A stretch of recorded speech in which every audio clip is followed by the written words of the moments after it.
The girl grieved as she married the old guy, but on their wedding night, his secret was disclosed, shocking everyone. Hello and greetings to you all. We've written you a lovely story in anticipation of your arrival. It's happened more than once, and I'm not sure if it's true. However, anything may have happened because life has a way of twisting even the most improbable events. A married couple with 2 children resided in a low-income neighborhood on the outskirts of a Chinese city. They were penniless. Despite the fact that both parents worked full-time, the family was forced to live in abject poverty because there was simply not enough money to go around. The kids grow up to be hardworking and dedicated. Despite the fact that she had reached the age of 25, the young girl never married because few people would want to marry a daughter from a poor family, and her brother must have found it difficult. He couldn't marry since he didn't have enough money to support his family. Following that, there was an occurrence that caught the parents off guard. They were contacted by a 60-year-old man who made an incredible proposal to them. He had a strong desire to marry their daughter.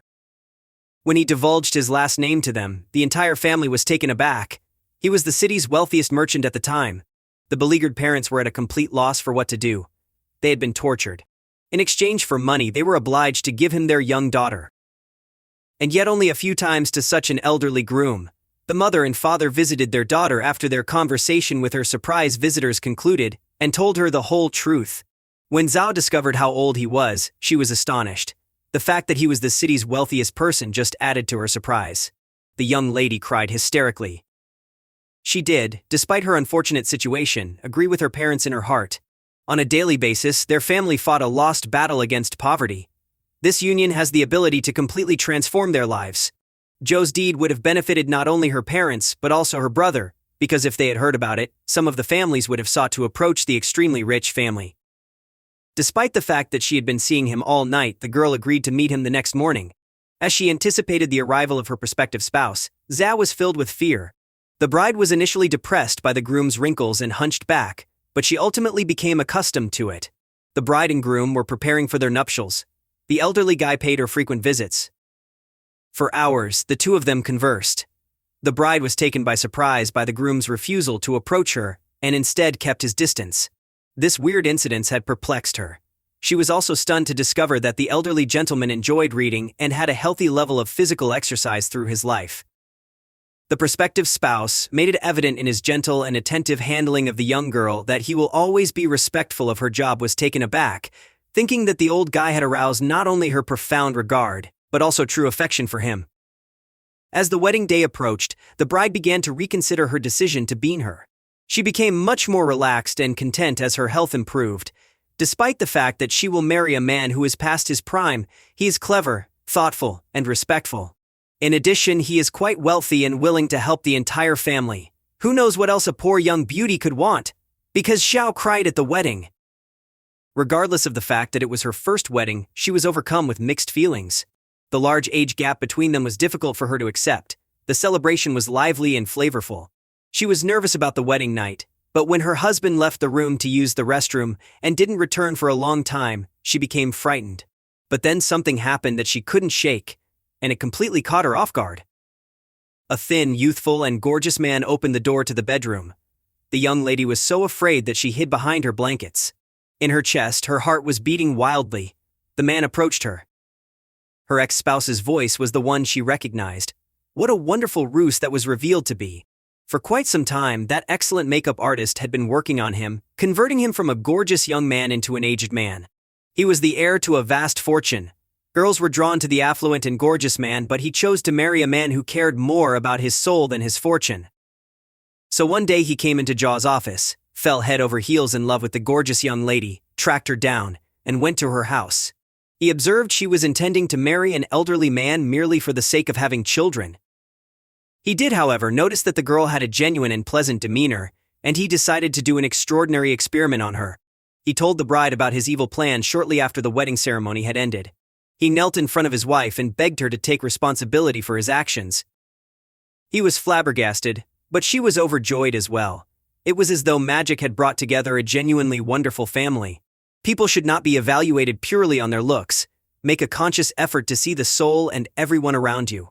It is nearly likely that if you share the good, it will return back to you. You reveal yourself through judging others. People adore passing judgment on others. I take a step back and recall this whenever I start condemning others. If you're being honest with yourself, you can probably relate to some of the situations below. How is that mother going to deal with it? Are your children misbehaving? They're acting irrationally. It makes her feel better to criticize a woman who appears to be having more difficulty than she does with her responsibilities as a mother. What gives that this guy's blog is so much more popular than anyone else? His blogs are written as though they were written by a third grader. She was envious of his popularity and wish her site was as successful as his. It's terrible that she feels she can get away with it since she has a beautiful car and a lot of money. Making her a villain makes me feel better about my financial condition. Look at that phony and unpleasant individual who is always smiling. She wishes she could always be happy and smile, but because she can't, she'll call him a phony and a charlatan. Take a look at the chubby whale on the treadmill, so sneering at someone who looks worse makes her happy. Do you know anyone who is completely confident in themselves but regularly and harshly criticizes others in the ways described? She does not know either. Because our evaluations reveal our weaknesses, worries, and flaws? It's usually because we judge ourselves harshly. Here's how you can change it. Keep your curiosity peak. She is not naive when it comes to making judgments. She does not think it's possible to never pass judgment on someone. That is an admirable goal, but her goal is to propose solutions that are practical enough to be explored. Here's one that's easy to remember.